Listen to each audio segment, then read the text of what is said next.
जय हिंद। आज आपका क्लास होने वाला है बीएसएससी कार्यालय परिचारिका, जिसमें जीके का प्रश्न, मैथ का प्रश्न एवं हिंदी का प्रश्न पूछा जाता है। टोटल 100 प्रश्नों का आपका एग्जाम होता है। तो आज के इस वीडियो में हम लोग जीके, मैथ, हिंदी तीनों टॉपिक को इस वीडियो में कवर करेंगे। एवं मैं एक वादा करना चाहता हूं आपसे कि अगर आप इस वीडियो को पूरा देख लेते हैं तो यकीन मानिए कि यहाँ से आपके एग्जाम में प्रश्न देखने को मिलेगा। तो आज का आपका पहला प्रश्न स्टार्ट हो रहा है, जो कि आपके एग्जाम में आने का संभावना है एवं ऐसा प्रश्न बार बार रिपीट हो रहा है। ठीक है, तो भारतीय संविधान को लागू करने का तिथि क्या है? भारत का संविधान कब लागू किया गया था? तो सभी को पता है, भारत का संविधान 26 जनवरी 1950 ईस्वी को लागू किया गया था, सभी को पता है। ठीक है, बीएसएससी खुद कहता है कि मैं संविधान से एक प्रश्न पूछूंगा। तो यहाँ पर इंपोर्टेंट कुछ संविधान से आपको प्रश्न बता रहे हैं, तो याद कीजिएगा। जैसे में संविधान बनाने में कितना समय लगा था, मतलब संविधान बनाने में टोटल समय 2 साल 11 माह 18 दिन का समय लगा था। 2 साल 11 माह 18 दिन का समय लगा था। ये इंपॉर्टेंट प्रश्न है, याद कीजिएगा। ये आपके एग्जाम में देखने को मिल सकता है। ठीक है ना। और एग्जाम में बनेगा कि कब तक यह बनकर तैयार हो गया था? तो 26 नवंबर 1949 ईस्वी तक हमारा संविधान बनकर क्या हो गया था? तैयार हो गया था। 26 नवंबर 1949 ईस्वी तक हमारा संविधान बनकर तैयार हो गया था और इसको लागू 26 जनवरी 1950 ईस्वी में किया गया था। ठीक है, इसका स्थायी अध्यक्ष कौन होते हैं? संविधान सभा के स्थायी अध्यक्ष डॉक्टर राजेंद्र प्रसाद होते हैं। याद क्लियर कीजिएगा, संविधान सभा के स्थायी अध्यक्ष डॉक्टर राजेंद्र प्रसाद होते हैं। ठीक है, जो कि आपके एग्जाम के लिए काफी इंपॉर्टेंट है। आज के इस वीडियो में आपको ऐसा प्रश्न देने वाले हैं जो कि सीधे आपके एग्जाम में देखने को मिलेगा। चलिए, एक क्वेश्चन आप लोग बताइए कि संविधान सभा का जनक किन्हें कहा जाता है? संविधान का जनक किन्हें कहा जाता है? आप लोग कमेंट में इसका जवाब देंगे कि देखते हैं कितने बच्चे इसका राइट आंसर दे पाते हैं। ठीक है ना। चलिए, 2 नंबर आपका प्रश्न है जो कि आपके एग्जाम के लिए काफी इंपॉर्टेंट है। बीएसएससी के एग्जाम में यह प्रश्न देखने को मिल सकता है। ठीक है, तो सबसे पहले इस वीडियो में हम आपको टोटली 100 प्रश्न बताएंगे। ठीक है ना। पहले जीके का 40 प्रश्न हम लोग इसमें क्लियर करेंगे और 40 में से आप कितना सही कर पाते हैं लास्ट में अपना स्कोर साझा करेंगे। ठीक है, जब जीके समाप्त होगा तो हम आपसे आपका स्कोर पूछेंगे कि हाँ, आपने जीके में से कितना सही किया, फिर हिंदी में से कितना सही किया, फिर मैथ में से कितना सही किया। ठीक है, तो 40 में से कितना सही कर पाते हैं इस वीडियो को पहले पूरा देखिए। ठीक है ना। चलिए, तो संविधान सभा का स्थायी अध्यक्ष कौन है? काफी इंपॉर्टेंट सवाल है, अगर आपको पता है तो कमेंट में जवाब देते चलेंगे। ठीक है, ताकि आपको डबल फायदा हो। कमेंट में जवाब देंगे तो जो प्रश्न आपको याद रहेगा वो आपको रिपीट हो जाएगा। ठीक है, तो जो प्रश्न आपको आता है कमेंट में जवाब देते चलेंगे। तो संविधान सभा का स्थायी अध्यक्ष कौन हो जाएंगे? अभी हम आपको ऊपर क्लियर कर देते हैं। बिल्कुल सही जवाब क्या होगा? ऑप्शन ए होगा, डॉक्टर राजेंद्र प्रसाद होगा, जो कि ए ऑप्शन आप लोग देख रहे हैं यहां पर बिल्कुल करेक्ट हो जाएगा। संविधान का जनक कहेगा तो डॉक्टर भीमराव अंबेडकर हो जाएगा। याद रखिएगा। देखिए, यहां पर 2 अध्यक्ष होते हैं, एक अस्थायी अध्यक्ष होते हैं, एक अस्थायी अध्यक्ष होते हैं। तो अस्थायी अध्यक्ष डॉक्टर राजेंद्र प्रसाद और अस्थायी हो जाएगा डॉक्टर सर्वपल्ली राधाकृष्ण। डॉक्टर सर्वपल्ली राधाकृष्ण अस्थायी अध्यक्ष हो जाएंगे। बिल्कुल यहां से हम लोग क्लियर करेंगे, जो कि आपके एग्जाम में देखने को मिल सकता है। ठीक है ना। चलिए, 3 नंबर आपका प्रश्न की संविधान सभा का स्थायी, देखिए दोबारा रिपीट हो गया। ठीक है, चलिए 3 नंबर प्रश्न को हम लोग देखेंगे जो कि आपके एग्जाम में देखने को मिल सकता है, जो कि आपके एग्जाम के लिए काफी इंपॉर्टेंट सवाल है। ठीक है, बिहार राज्य का गठन किस वर्ष हुआ था? बिहार राज्य का गठन किस वर्ष हुआ था? मतलब पूछ रहा है कि बिहार राज्य एक अलग राज्य कब बना। ठीक है, सभी को पता है 22 मार्च 1912 ईस्वी में, 22 मार्च 1912 ईस्वी में बिहार एक अलग राज्य बना था। ठीक है, 22 मार्च 1912 ईस्वी बिहार एक अलग राज्य बना था। ठीक है, याद रखिएगा। जो प्रश्न आपको आ रहा है, बार बार हम कह रहे हैं, जो प्रश्न आपको आ रहा है कमेंट में जवाब देंगे, आपको 2-3 फायदा होगा। पहला तो आपको रिपीट हो जाएगा, नया नया प्रश्न आप याद करेंगे तो दिमाग में ज्यादा फिट होता है जवाब देने से। ठीक है ना। तो चलिए, 22 मार्च 1912 ईस्वी को। और यहां से एक और प्रश्न, बिहार दिवस कब मनाया जाता है? तो 22 मार्च को बिहार दिवस मनाया जाता है, जो कि आपके एग्जाम के लिए काफी इंपॉर्टेंट है। ठीक है, उससे पहले मैं आपको क्लियर कर दूं कि यह वीडियो का पार्ट 1 होने वाला है। अगर आप चाहते हैं कि ऐसे पार्ट 2 पार्ट 3 आपके एग्जाम के लिए आए, जो कि आपके एग्जाम में प्रश्न आए, तो इस वीडियो पर कम से कम आप लोग 500 लाइक करवा दीजिए। ठीक है ना, 500 लाइक करवा दीजिए। हाँ, और एक बच्चा का कमेंट आ रहा है, सर आप फेस रिवील नहीं करेंगे? फेस रिवील तो होगा मेरा, लेकिन ज्यादा नहीं, 50,000 सब्सक्राइबर पर फेस रिवील हम कर देंगे। ठीक है ना, क्योंकि आप लोग फेस देखे बिना तो रह नहीं सकते। ठीक है, इसलिए जल्दी से आप लोग 50,000 सब्सक्राइबर कंप्लीट कर दीजिए। ठीक है। 50 के सब्सक्राइबर जल्दी कंप्लीट कीजिए, फेस रिवील जल्द ही होगा, ठीक है ना। चलिए 4 नंबर आपका प्रश्न आ रहा है जो कि आपके एग्जाम के लिए काफी इंपॉर्टेंट है, जो कि आपके एग्जाम में देखने को मिल सकता है, ठीक है ना, कि भारतीय संविधान का हृदय और आत्मा किसे कहा जाता है। भारतीय संविधान का हृदय और आत्मा किसे कहा जाता है। मैं आपको ऊपर ही बता दिया था, संविधान से एक प्रश्न पूछेगा और यहाँ पर जो जो बता रहे हैं उसमें से एक प्रश्न आपके एग्जाम में देखने को मिलेगा। मेरा वादा है, मेरा यह क्या बोलते हैं, विश्वास है।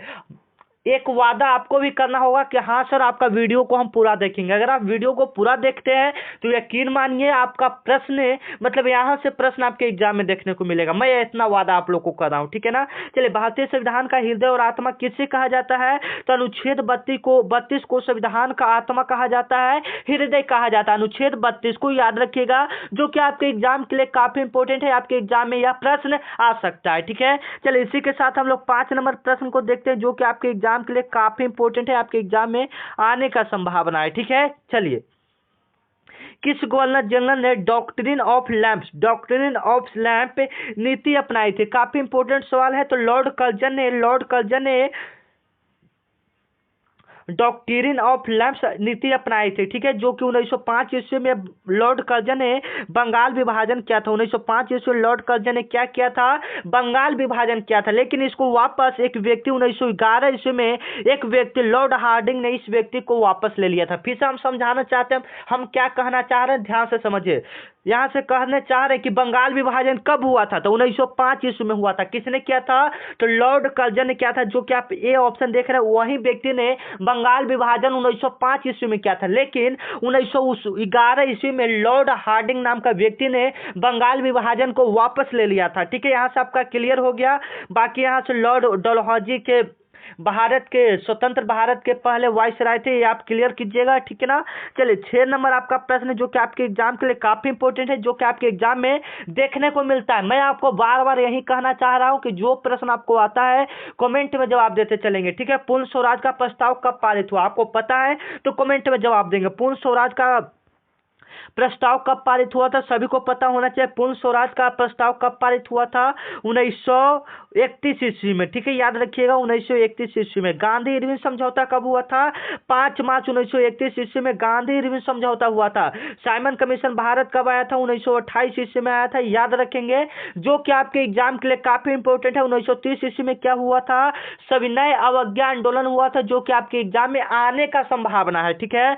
चलिए जो प्रश्न आपको बता रहे हैं आपके एग्जाम के लिए वो बहुत इंपॉर्टेंट होगा, ठीक है ना। चलिए भारत में योजना आयोग का गठन कब हुआ था, भारत में योजना आयोग का गठन कब हुआ था, ठीक है, याद रखेंगे। 1 मिनट छोटा होगा ना,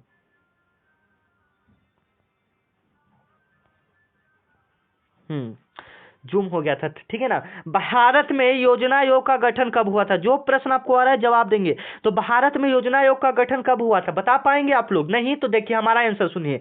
15 मार्च 1950 ईस्वी को 15 मार्च 1950 ईस्वी को भारत में योजना आयोग का गठन किया गया था। हालांकि इसका नाम बदलकर नीति आयोग 2015 ईस्वी में कर दिया गया था। इसका नाम बदलकर क्या कर दिया गया था, नीति आयोग 2015 ईस्वी में कर दिया गया था, जो कि आपके एग्जाम के लिए काफी इंपॉर्टेंट है। मैं बार बार आपको रिपीट कर रहा हूं, ठीक है, कि अगर आप इस वीडियो को पूरा देख लेते हैं, लास्ट तक देख लेते हैं, तो यहां से प्रश्न आपके एग्जाम में आने को मिलेगा। और आपसे रिक्वेस्ट है कि यह चैनल आपका एग्जाम का साथी बनने वाला है, आपका दोस्त बनने वाला है, तो प्लीज रिक्वेस्ट है चैनल को सब्सक्राइब करें, ठीक है। 50,000 जैसा ही होगा आपके भाई, आपका दोस्त, आपके भाई का फेस रिवील होगा, ठीक है, ठीक है ना। तो चैनल को अभी सब्सक्राइब कर सकते हैं आपको, ठीक है। नंद वन मिशन किस राज्य से संबंधित है, काफी इंपॉर्टेंट सवाल है, ठीक है। नंद वन मिशन किस राज्य से संबंधित है, तो उत्तर प्रदेश राज्य से संबंधित है, ठीक है। नंद वन मिशन किस राज्य से संबंधित है, तो उत्तर प्रदेश से। उससे पहले आपको एक चलिए एक फायदा आपको यहाँ तक वीडियो को देखे हैं तो चलिए एक फायदा आपको देते हैं, ठीक है। 9334517119 यह मेरा व्हाट्सएप नंबर है। आप मेरा व्हाट्सएप ग्रुप में जुड़ना चाहते हैं तो इस पर आपको हाई लिखकर मैसेज करना है। इधर से व्हाट्सएप ग्रुप का लिंक सेंड कर दिया जाएगा, जिस पर क्लिक करके आप ग्रुप में ऐड हो सकते हैं, ठीक है। 93 इसका भी आप लोग स्क्रीनशॉट ले लेंगे, ठीक है। क्लास को पहले पूरा देखिए, ठीक है, क्योंकि क्लास आपके लिए काफी इंपॉर्टेंट है, ठीक है। स्क्रीनशॉट ले लेंगे। चलिए ये आपका क्लियर यहाँ से हो गया। चलिए 10 नंबर आपका प्रश्न जो कि आपके एग्जाम के लिए काफी इंपॉर्टेंट है कि भारत छोड़ो आंदोलन कब हुआ था। चलिए यह प्रश्न आपके लिए छोड़ा जाता है, यह प्रश्न आप जवाब देंगे। भारत छोड़ो आंदोलन में गांधी जी ने करो या मरो का नारा दिए थे, करो या मरो का नारा गांधी जी ने इसी आंदोलन में दिए थे, भारत छोड़ो आंदोलन में। करो या मरो का नारा गांधी जी ने किस आंदोलन में दिए थे, तो भारत छोड़ो आंदोलन में दिए थे। ठीक है, यहां से आप क्लियर कीजिएगा। चलिए ये आपका दोबारा रिपीट हो रहा है। 10 नंबर आपका प्रश्न है कि बिहार का सबसे बड़ा जिला क्षेत्रफल के अनुसार के आप बिहार से ही, इसका जवाब आप लोग का आना चाहिए, ये जवाब हम नहीं बता पाएंगे। ठीक है, इसका जवाब आप लोग देंगे बिहार का सबसे बड़ा जिला कौन सा है क्षेत्रफल के हिसाब से। मतलब इतना इजी सवाल है ना कि आपके एग्जाम में ऐसा ऐसा प्रश्न देखने को मिलता है। ठीक है, और ऑप्शन में आपको सबसे बड़ा वो ऑप्शन भी दिख रहा होगा। चलिए इतना हिंट हम आप लोग को दे दिए। ठीक है, चलिए जवाब दीजिए आप लोग। 11 नंबर सवाल आ रहा है जो कि आपके एग्जाम के लिए काफी इंपॉर्टेंट है। चंपारण सत्याग्रह का नेतृत्व किसने किया था, तो सभी को पता है चंपारण सत्याग्रह का नेतृत्व किसने किया था, और 1917 ईस्वी में, याद रखिएगा 1917 ईस्वी में हुआ था, महात्मा गांधी जी ने किया था। और किसके बुलाने पर किया था, तो राजकुमार शुक्ला एक नाम का एक व्यक्ति था। ठीक है ना, वह महात्मा गांधी जी को बुलाया था कि चलिए हमारे चंपारण में नील की खेती पर बहुत टैक्स लगा रहा है, ये कर रहा है वो कर रहा है। ठीक है, तो राजकुमार शुक्ला ने महात्मा गांधी जी को बुलाया था 1917 ईस्वी में, यह आंदोलन किया गया था। बात क्लियर यहाँ से आपका हो गया। चलिए 12 नंबर आपका प्रश्न है जो कि आपके एग्जाम के लिए काफी इंपॉर्टेंट है कि भारतीय राष्ट्रीय कांग्रेस का स्थापना कब हुआ। ठीक है, भारतीय राष्ट्रीय कांग्रेस का स्थापना कब हुआ, 1885 ईस्वी में हुआ था। जिसका अध्यक्ष कौन थे, जिसका अध्यक्ष डब्ल्यू.सी. बनर्जी थे। जिसका अध्यक्ष कौन थे, डब्ल्यू.सी. बनर्जी थे। और इसका स्थापना बोमेश चंद्र बनर्जी ने किया था। देखिए यहाँ पर दो नाम याद रखेंगे, इसका स्थापना बोमेश चंद्र बनर्जी ने किया था। सॉरी, हाँ बोमेश चंद्र, ओ सॉरी, इसका स्थापना एवं अध्यक्ष पूछेगा तो बोमेश चंद्र बनर्जी हो जाएंगे। ठीक है, बिल्कुल यहाँ पर क्लियर हो जाएगा, दोनों मतलब एक ही है। ठीक है ना, चलिए 13 नंबर आपका सवाल यहाँ से क्लियर हो रहा है कि भारत में प्रथम पंचवर्षीय योजना का मुख्य उद्देश्य क्या था। तो सबसे पहले हम लोग क्लियर करेंगे कि भारत का प्रथम पंचवर्षीय योजना कब हुआ था, तो 1951 इसमें स्टार्ट हुआ था। ठीक है, हालांकि पंचवर्षीय योजना है तो यह 5 सालों तक चलता है, तो 1951 से 1956 ईस्वी तक चला, 1951 से 1956। और यह पूछ रहा है कि इसका मुख्य उद्देश्य क्या था, तो कृषि का विकास करना था। ठीक है, जब भारत देश आजाद हुआ था उस समय पंचवर्षीय योजना को लागू किया गया कि चलिए कृषि में ज्यादा हम लोग विकास करेंगे। ठीक है ना, तो 1951 से 1956 ईस्वी में, हालांकि यह 2007 से 12 ईस्वी तक चला और यह समाप्त फिर कर दिया गया। 2012 ईस्वी तक चला था और फिर इसको समाप्त कर दिया गया। ठीक है ना, बात क्लियर रखिएगा। लास्ट है 2007 से 12 पंचवर्षीय योजना। ठीक है ना, चलिए हरित क्रांति का भारत में किसे कहा जाता है, हरित क्रांति का जनक भारत में किसे कहा जाता है, सभी बच्चे को पता है, डॉक्टर एम.एस. स्वामीनाथन को हरित क्रांति का जनक कहा जाता है। श्वेत क्रांति का जनक डॉक्टर वर्जिन कुरियन को कहा जाता है, डॉक्टर वर्जिन कुरियन को कहा जाता है। हरित क्रांति का जनक किन्हें कहा जाता है, तो डॉक्टर एम.एस. स्वामीनाथन हो जाएंगे। श्वेत क्रांति का कौन हो जाएंगे, डॉक्टर वर्जिन कुरियन हो जाएंगे। सी ऑप्शन इसका क्या हो जाएगा, बिल्कुल राइट हो जाएगा। ठीक है, इसी के साथ चलते हैं हम लोग 15 नंबर प्रश्न को देख लेते हैं कि भारत रत्न का स्थापना किस वर्ष हुआ था। ठीक है, मतलब भारत रत्न देना कब से शुरुआत हो गई, यानी स्थापना वही सेम बात है। ठीक है, तो जवाब दे पाएंगे अगर आपको पता है तो 1954 ईस्वी में, याद रखेंगे 1954 ईस्वी में भारत रत्न का स्थापना हुआ था। भारत रत्न का स्थापना कब हुआ था, 1954 ईस्वी में हुआ था। ठीक है, चलिए 16 नंबर प्रश्न जो कि आपके एग्जाम के लिए काफी इंपॉर्टेंट है कि जय जवान जय किसान का नारा किसने दिया था। ठीक है, जय जवान जय किसान का नारा किसने दिया था, आपको पता है तो कमेंट में जवाब जरूर लिखेंगे।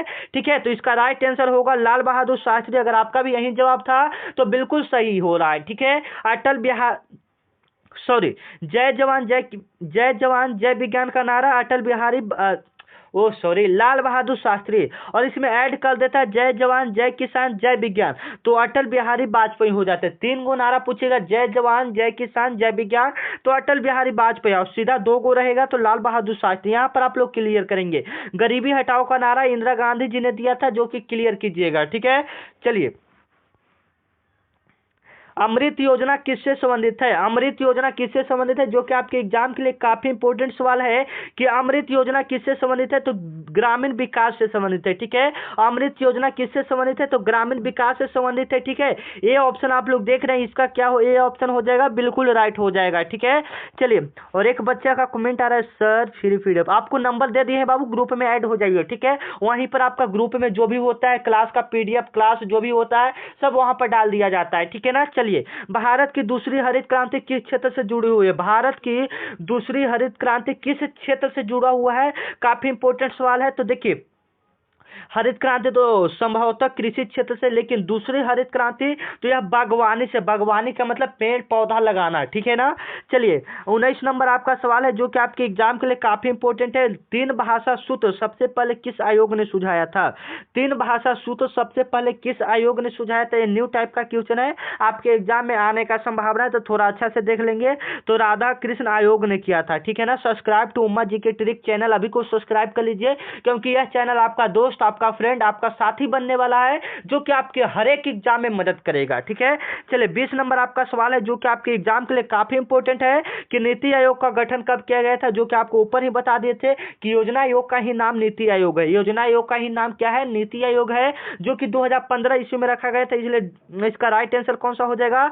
2015, जो कि बी ऑप्शन आप लोग देख रहे हैं, इसका राइट हो जाएगा। ठीक है, चलिए, 21 नंबर आपका सवाल है जो कि आपके एग्जाम के लिए काफी इंपॉर्टेंट है।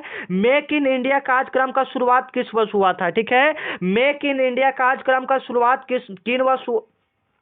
किस वर्ष हुआ था? काफी इंपॉर्टेंट सवाल है। ठीक है ना, एक शायरी कहते हैं ना। चलिए, सबसे पहले कुछ मोटिवेट हम लोग यहाँ पर हो जाते हैं। ठीक है, और एक अच्छा प्यारा सा कमेंट आप लोग भी कर दीजिएगा कि हाँ सर, आपका क्लास अच्छा लग रहा है तो अच्छा लिखिएगा, खराब लग रहा है खराब लिखिएगा। जो भी प्रॉब्लम आ रहा है आप लोग जरूर लिखिएगा, ताकि हमको पता चले कि हाँ, मैं क्या सुधार कर सकता हूँ क्लास में। ठीक है ना, चलिए, तो पहले शायरी सुन लेते हैं कि माँ तेरे पसीने के हर एक बूंद को मोती सा चमकाऊंगा, कि माँ तेरे पसीने के हर एक बूंद को मोती सा चमकाऊंगा, तू सपने बड़े देखना, मैं उससे पूरा करके दिखाऊंगा। ठीक है ना, तो बहुत ही मेहनत करना है अपने मम्मी पापा के लिए। ठीक है ना, चलिए, तो मेक इन इंडिया कार्यक्रम का शुरुआत कब हुआ था? जो कि आपके लिए काफी इंपॉर्टेंट सवाल है, 2013 ईस्वी में हुआ था। ए ऑप्शन आप लोग देख रहे हैं, ये वाला ऑप्शन यहाँ पर क्या हो जाएगा? बिल्कुल राइट हो जाएगा। मेक इन इंडिया कार्यक्रम का शुरुआत 2013 ईस्वी में हुआ था। ठीक है, चलिए, 22 नंबर आपका सवाल है कि जो कि आपके एग्जाम के लिए काफी इंपॉर्टेंट है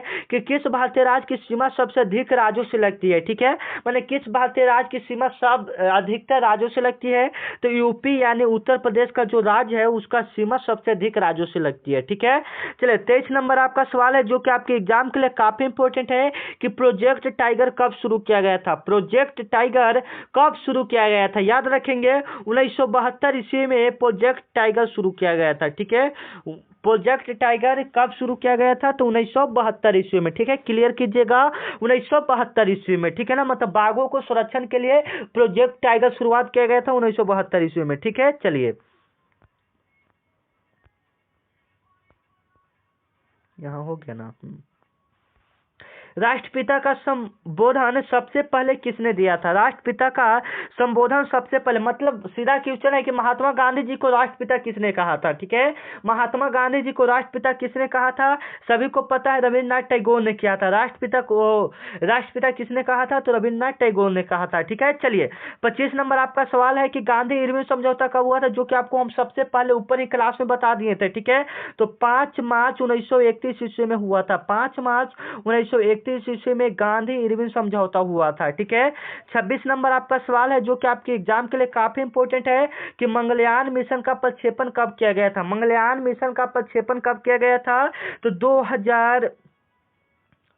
2014 ईस्वी में। ठीक है, 2014 ईस्वी मंगलयान मतलब मंगल पर जाने के लिए। ठीक है ना, चलिए, नेक्स्ट प्रश्न आपका आ रहा है कि नालंदा विश्वविद्यालय किस राज्य में स्थित है? ठीक है, नालंदा विश्वविद्यालय किस राज्य में स्थित है? जो कि आपके लिए काफी इंपॉर्टेंट सवाल है। यह प्रश्न आपके एग्जाम में देखने को मिल सकता है उत्तर प्रदेश में। ठीक, सॉरी, नालंदा विश्वविद्यालय किस राज्य में है? तो हमारे बिहार राज्य में। ठीक है ना, चलिए, यहाँ से थोड़ा हो जाता है मिस्टेक। ठीक है ना, चलिए, गुरुत्वाकर्षण का सिद्धांत किसने दिया था? गुरुत्वाकर्षण का सिद्धांत किसने दिया था? काफी इंपॉर्टेंट सवाल है, आप ऑप्शन देकर बता सकते हैं।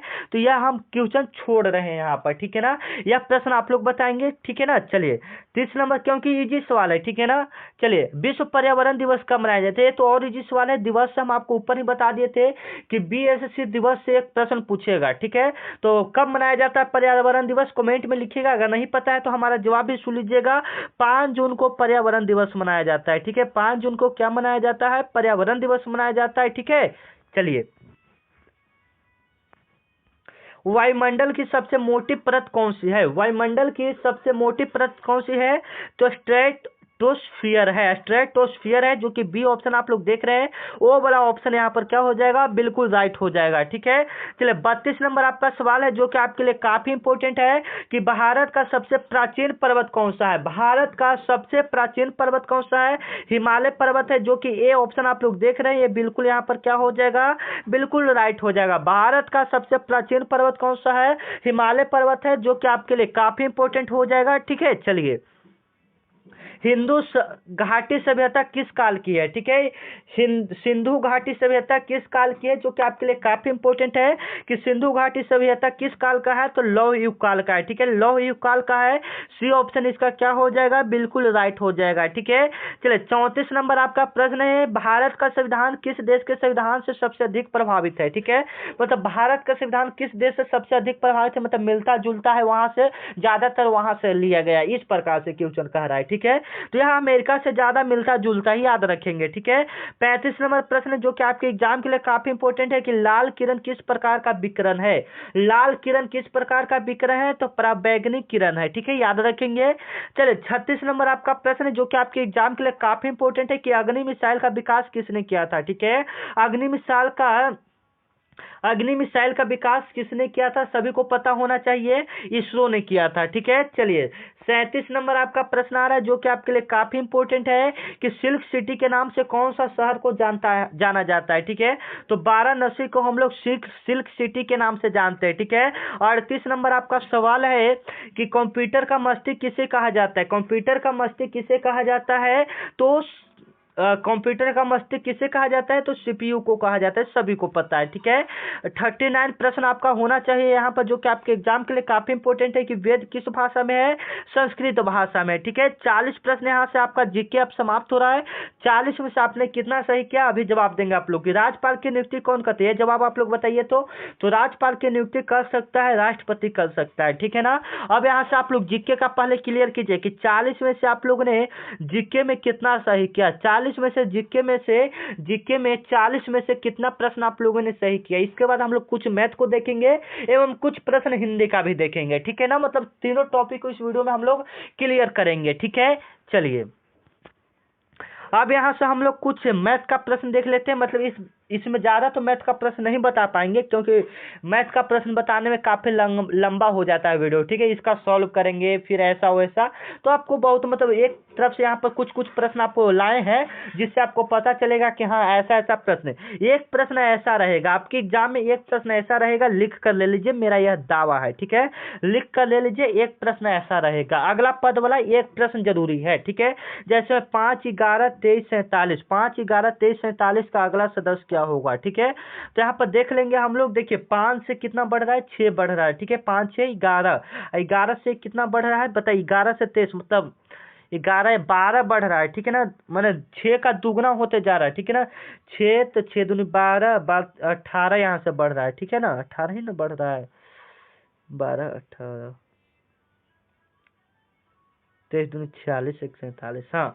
मतलब दुगना से एक कम, दुगना से एक ज्यादा, इस प्रकार से बढ़ता है, ठीक है ना। ये थोड़ा टफ लेवल का यहाँ पर क्वेश्चन है, ठीक है ना, लेकिन इससे हल्का ही आपके एग्जाम में देखने को मिल सकता है, ठीक है। तो आप इसका जवाब, हाँ जैसे हम बताएं उसका सॉल्व करके आप इसका जवाब दे सकते हैं, कमेंट में दीजिए। तो देखते हैं कितने बच्चे इसका राइट आंसर दे पाते हैं। और भी हम मैथ के क्वेश्चन को दिखा देते हैं कि हाँ ऐसा प्रश्न एक दो प्रश्न देखने को मिलता है। जैसे में 125 का वर्गमूल पूछ रहा है, वर्ग नहीं पूछ रहा है, 125 का वर्गमूल, 125 का वर्गमूल पूछ रहा है, ठीक है ना। 125 का इस प्रकार से वर्गमूल पूछ रहा है, ठीक है ना। तो 125 का वर्गमूल कितना होता है? काफी बच्चे 5 बोलेंगे, तो नहीं 5 नहीं होता है, तो वो तो 5 का स्क्वायर 25 होता है ना, 5 का वर्ग, यहाँ पर वर्गमूल पूछ रहा है, ठीक है ना, ध्यान से। तो ये देखिए इस प्रकार से आपके एग्जाम में मैथ का प्रश्न देखने को मिलता है, ठीक है ना। तो बाकी आप क्लियर कर लेंगे, ठीक है ना। इसके बाद हम लोग चले हिंदी के प्रश्न को अब हम लोग क्लियर करते हैं, ठीक है ना।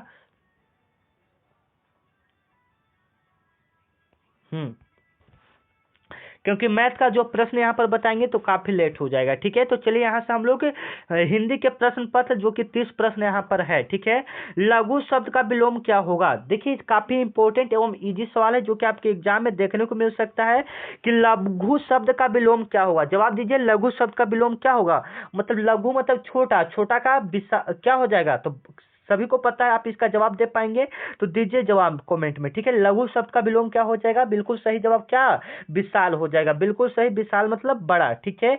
चलिए और प्रश्न आ रहा है जो कि आपके एग्जाम में देखने को मिलेगा कि ग्राम का पर्यायवाची क्या होगा? ग्राम का पर्यायवाची यानी ग्राम को हम लोग और क्या बोल सकते हैं? पर्यायवाची का मतलब उस शब्द को और हम लोग क्या क्या बोल सकते हैं, ठीक है, इतना आप लोग समझिएगा।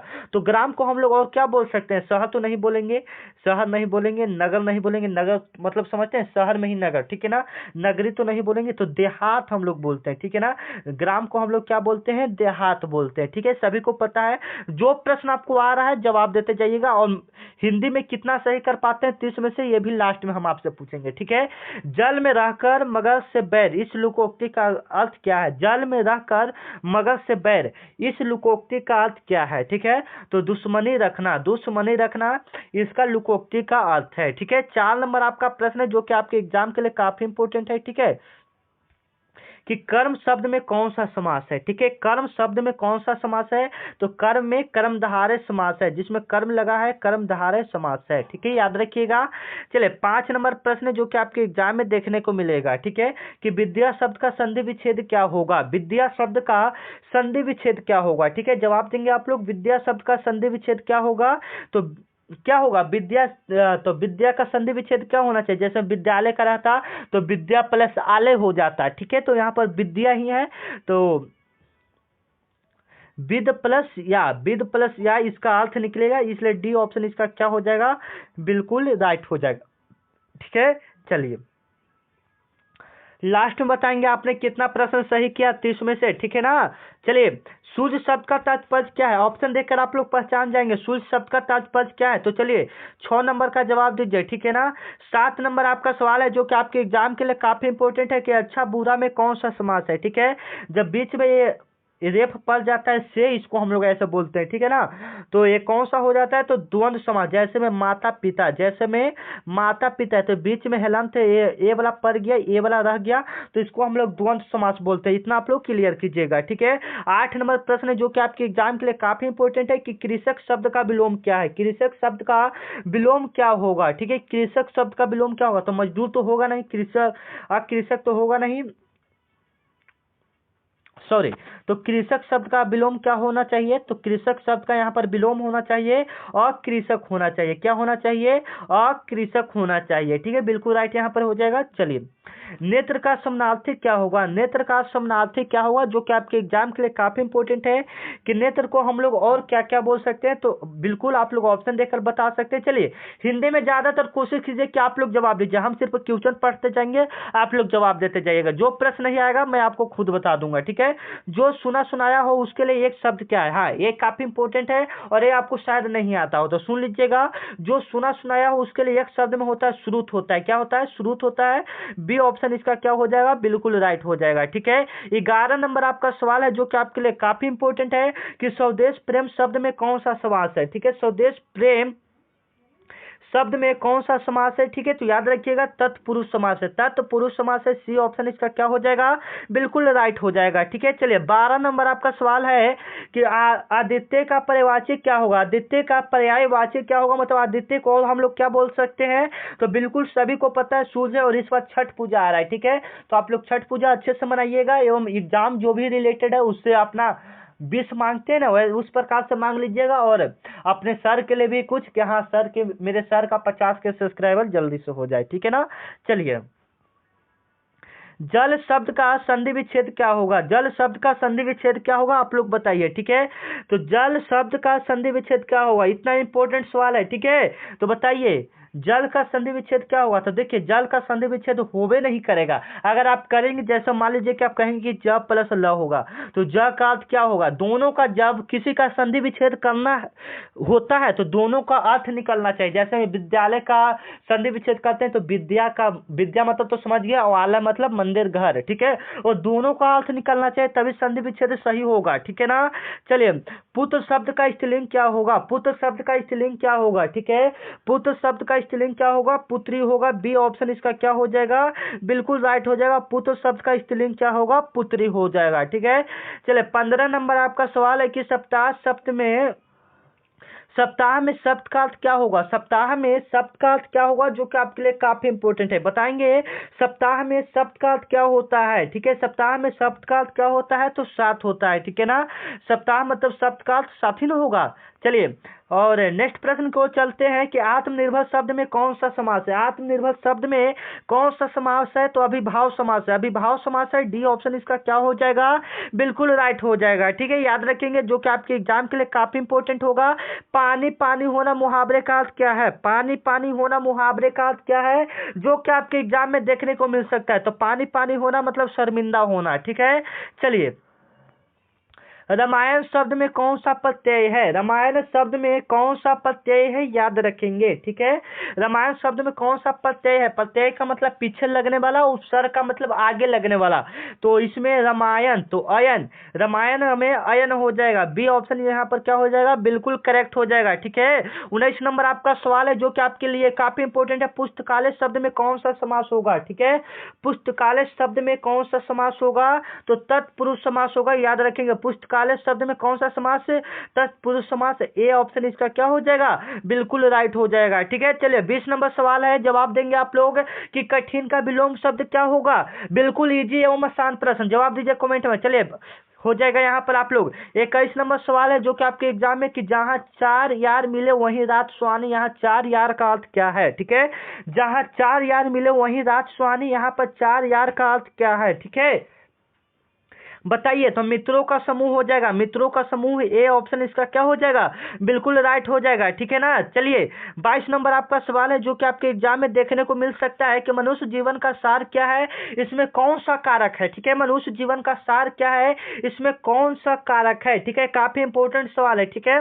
तो यह कर्म कारक है, ठीक है, याद रखेंगे। मनुष्य जीवन का सार क्या है? तो यह कर्म कारक है ना, कर्म ना है कि मनुष्य जीवन का सार क्या है, तो कर्म, ठीक है। चलिए, 23 नंबर आपका सवाल है, जो कि आपके एग्जाम के लिए काफी इंपॉर्टेंट होगा, कि रोज रोज झगड़ा यहाँ कौन सा अलंकार है? रोज रोज झगड़ा यहाँ कौन सा अलंकार है? तो पुनरुक्ति अलंकार है, ठीक है ना। चलिए, 24 नंबर आपका सवाल है कि वह गया मैं आया, इनमें कौन सा वाक्य है? ठीक है, वह गया मैं आया, इसमें कौन सा वाक्य है? तो साधारण वाक्य है, ठीक है। चलिए, जो दूसरों का उपकार करे उसके लिए एक शब्द क्या है? जो दूसरों का उपकार करे उसके लिए एक शब्द है उपकारी, ठीक है ना। चलिए, 26 नंबर सवाल आप लोग जवाब दीजिएगा, लास्ट में पूछेंगे आपने कितना प्रश्न सही किया, ठीक है। चलिए, किताब शब्द फारसी से आया है, इसका अर्थ क्या है? किताब शब्द फारसी से आया है, इसका अर्थ क्या है? तो इसका अर्थ है पुस्तक, इसका अर्थ क्या है? पुस्तक, ठीक है ना। चलिए, 27 नंबर आपका सवाल है, जो कि आपके एग्जाम में आ सकता है, कि अपनी करनी का फल भोगना, इस लोकोक्ति का अर्थ क्या है? अपनी करनी का फल भोगना, इस लोकोक्ति का अर्थ क्या है? तो कर्म फल पाना, कर्म फल पाना, ठीक है। 28 नंबर आपका सवाल है, जो कि आपके एग्जाम के लिए काफी इंपॉर्टेंट है। सौभाग्यशाली शब्द में उपसर्ग कौन सा है? सौभाग्यशाली शब्द में उपसर्ग कौन सा है? तो शुभ है, ठीक है ना, उपसर्ग शुभ। 29 नंबर प्रश्न है, जो कि आपके एग्जाम में देखने को मिल सकता है, कि हंस शब्द का समानार्थी कौन नहीं होगा? ठीक है, तो कौन नहीं होगा? बगुला नहीं होगा, ठीक है, हंस, हंस कह रहा था, ठीक है। जल में कमल किस अलंकार का उदाहरण है? तो उपमा शब्द का अलंकार है, ठीक है ना। अब यहाँ से बताएंगे कि हिंदी में से आप लोग का 30 में से कितना प्रश्न सही हुआ, ठीक है। बाकी मिलते हैं नेक्स्ट वीडियो में। सभी को जय हिंद। फिर से एक बार आप सभी को एग्जाम के लिए ऑल द बेस्ट। आप ऐसे ही तैयारी कीजिए और इस चैनल को अभी सब्सक्राइब कीजिए, क्योंकि यह चैनल आपके एग्जाम का साथी बनने वाला है। जय हिंद, मिलते हैं नेक्स्ट वीडियो में।